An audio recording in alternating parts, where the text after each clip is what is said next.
За сайн байцгаана уу та бүхэндээ энэ өдрийн мэндийг хүргэе.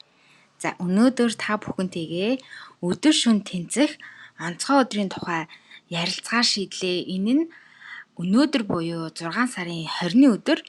За энэ өдөр нь өдөр шөнө тэнцэх байгалийн тэнцвэрийн өдөр буюу бидний амьдралд шинэ боломжийн үүд хаалга нээгдэх тийм гайхалтай мөч байгаамаа.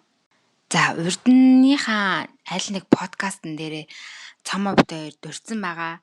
За жилдээ нэг тийм 4 онцгой өдөр байдаг гэд. За өнөөдөр болохоор зэрэг тэр онцгой өдрүүдийн маань нэг байна.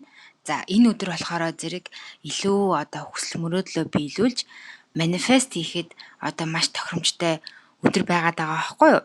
За тийм учраас яг өнөөдрийг дуусгахаас өмнө гээд би маш яарад энэ дугаарыг оруулж байна. За тэгэхээр өнөөдөр хэрхэн бид нэр хүсэл мөрөөдлөө биелүүлэх юм бэ гэж ярилцах юм бол тийм чухал 3 алхам байгаа байхгүй юу? За эхнийх нь болохоор зэрэг бодох гэж байгаа. За бодно гэдэг нь юу гэсэн үг юм бэ гэхээр за яг өнөөдрийн байдлаар миний амьдрал ер нь хэр байна? Би яг юун дээрээ илүү анхаармаар байна? Би яг амьдралдаа юуг илүү бүтээмээр байна гэх мэтчлэн өөрөөсөө иймэрхүү асуултуудыг асуугаад дүгнээд за мөн яг юу хүсэж байна? За энэ 2025 он ингээд дундаа орчлоо. Цаашдын 6 сарын хугацаанд би юуг амьдралдаа биелүүлэх юм, юуг манифест хийх юм те.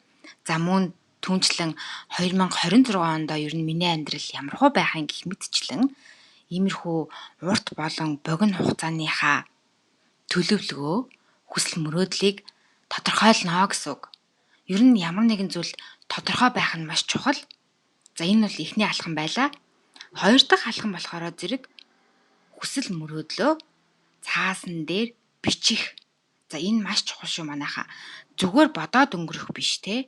За эсвэл гар утас, за компьютер, iPad ч юм уу те. Тиймэрхүү зүйл дээр тайп хийхээс илүүтэйгээр яг сайхан дэвтрээ гаргаад үзгээ бариад тийм ээ. Тэгээд яг гараараа бичнэ. За дугаарлаад бичсэн ч болно. Эсвэл ингээд уртаар бичсэн ч болно. Энэ бол яг та яг яаж бичмээр байна? Энэ бол яг танаас л шалтгаална гэсэн үг. За 3 дахь тэр зүйлдээ итгээд за би ингээд хүсэл мөрөөдлөө тодорхойлчлоо. Миний амьдрал цаашдаа ер нь иймэрхүү байх юм байна гэд тэгээд ер нь бол тэр мөрөөдөл хүслийнхаа тухай мартнаа гэсэн үг. За мартнаа гэхээрээ зэрэг манайхаа ямар ч үйлдэл хийхгүй хайна гэсэн үг бол ерөөсөө биш шүү. Мартнаа ингээд хорвоо ертөнцөд даатгаад орхино гэдэг нь тэр хүсэл мөрөөдлийнхаа талаар дахин бодоол биелэх болов яах бол яаж биелүүлэх үү гэд санаа зовоод эргэлзээд тихгүйгээр за би ингээд миний хүсэл мөрөөдөл тодорхой хорвоо ертөнд болох ёстой зүйлийг нь зөв circumstances гэдэг штэ нөгөө нэг нөхцөл байдал нь гоё таарад цаг хугацаанд болоод биелжил таараа. За энэ хугацаанд би яг өөрөөсөө өнөөдөр юу хийж чадхаар байна. Тэр алхмуудаа хийх нь хамгийн чухал шүү манайхаа. Алхам хийн, үйлдэл гаргаж иж яасан бах нь хорвоо ертөнд чинь таныг дэмжнэ. Яг 6 сарын 20-ны энэ өдөр гэсэн үг штэ. Юу хийвэл тохиромжтой юм бэ? Юу хийвэл ямархуу үйлдэлүүдийг хийх нь илүү гоё тохиромжтой юм бэ гэх тэгэнгүүт за нэгдүгээрт нар мандахыг харах. За энэ дээр бол жоохон оройтсон байж магадгүй. За хоёрдугаарт хүсэл мөрөөдлөө бичих, байгальд алхах, бясалгал хийх, талархлаа бичих. За талархлаа мэдрэх гэх тэгэнгүүт талархлаа бичих, талархлаа мэдрэх, талархах гэдэг нь маш чухал байгаа байхгүй юу?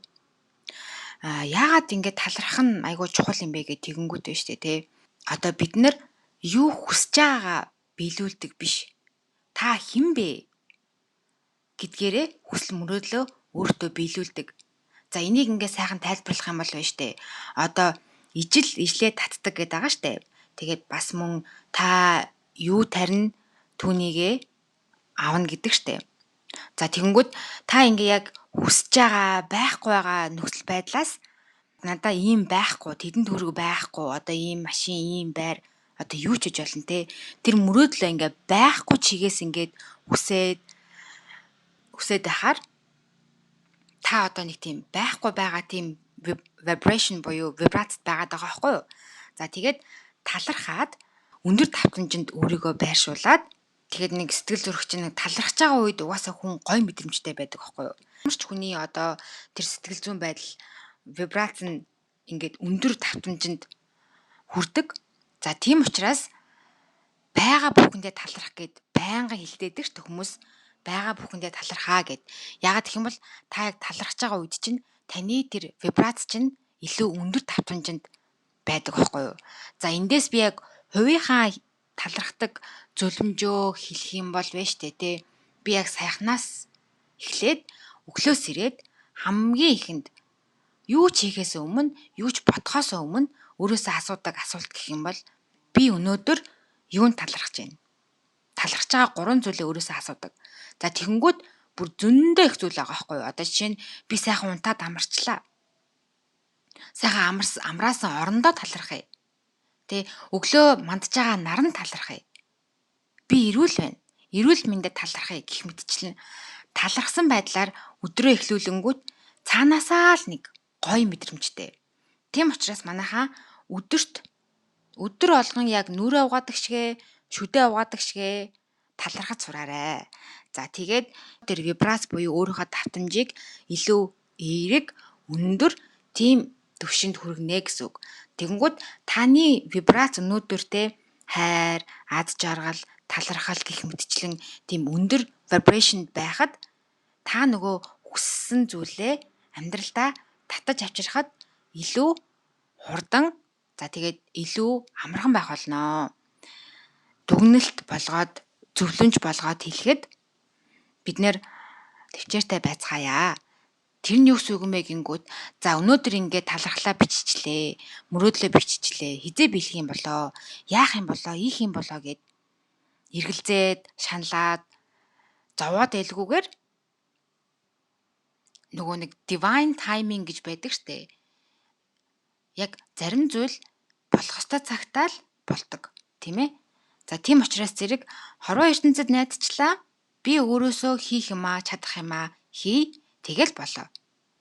За тэгээд өнөөдөр таны суулгасан энэ үр хизээ нэгэн цагт гайхалтай цаглагаар мод болоод урганаа. За тэгээд амьдрал бол аялал гэж ярьдаг шүү дээ. Тийм учраас бүгдээрээ амьд байгаадаа талархъя. Энэ амьдралыг амтлая гэдэг штэ. Амьдралд ингээд амар амгалан байгаад яг одоодоо амьдраад тий яг одоодоо амьдраад орчин тойрноо ажиглаад за тэгээд амьдрал юм чинь одоо янз янзын юм тохиолдсон тий тэр үед нь өөртөө сануулж хэлж явах хэрэгтэй нэг зүйл гэх юм бол энэ амьдрал чинь аялал штэ. Би энэ амьдралд амьдарч байна. Сайн муу бүх зүйл тохиолдно. Тийм учраас энийг зүгээр л ингээд одоо юу гэдгийг даваал гарна. Өөрийгөө хитрхи одоо доод вибрацид авчраад тэ шаналаад, гуниглаад би яагаад ингэж байгаа юм бэ? Яагаад ийм байгаа юм бэ гэж хийхээ оронд энэ бол амьдрал тэ зүгээр штэ. Ямар ч зүйл одоо үрд юм биш те. Жаргал байна уу, зовлон байна уу, те? Юу байна? Энэ бол ингээд өнгөрөөл одоо яг давлгаа шиг давлгаалаа л өнгөрнө. Тэгээ миний цаг ирнэ. Энэ хугацаанд би өөрийнхөө хийх ёстой юмыг хийгээд илүү амар амгалан илүү их хайрыг түгээж одоо илүү сайхан өөдрөгөөр амьдрах тал дээр анхаарах нь илүү чухал байгаамаа. За тэгээд сонссонд баярлалаа. Хамт байсанд баярлалаа. Өнөөдөртөө амжуулаад энэ дугаараа оруулахыг хичээлээ. За тийм учраас та бүхэн минь яг одоо намайг сонсож байгаа бол учиртай болол сонссон байж таараа. Яг та энэ өдөр өөрийгөө шинчлээд за хүсэл мөрөөдөл зорилгоо ахин нэг хараад за тэгээд болж байгаа зүйлээ нэг дүгнээд за арай болохгүй байгаа зүйлээ нэг дүгнээд энийг нь яаж өөрчлөх ёстой юм? Би яг ямар замаар яваад байгаа? Яг хаашаагаа явбал надаа намайг илүү аз жаргалтай болгох юм те? Гих мэтчлэн асуултуудыг өөрөөсөө асуугаад за тэгээд нэг 5 минут, 10 минут чимээгүй суугаад өөртөөгөө ярилцаад үзээрэй. За баярлалаа. Баяртай.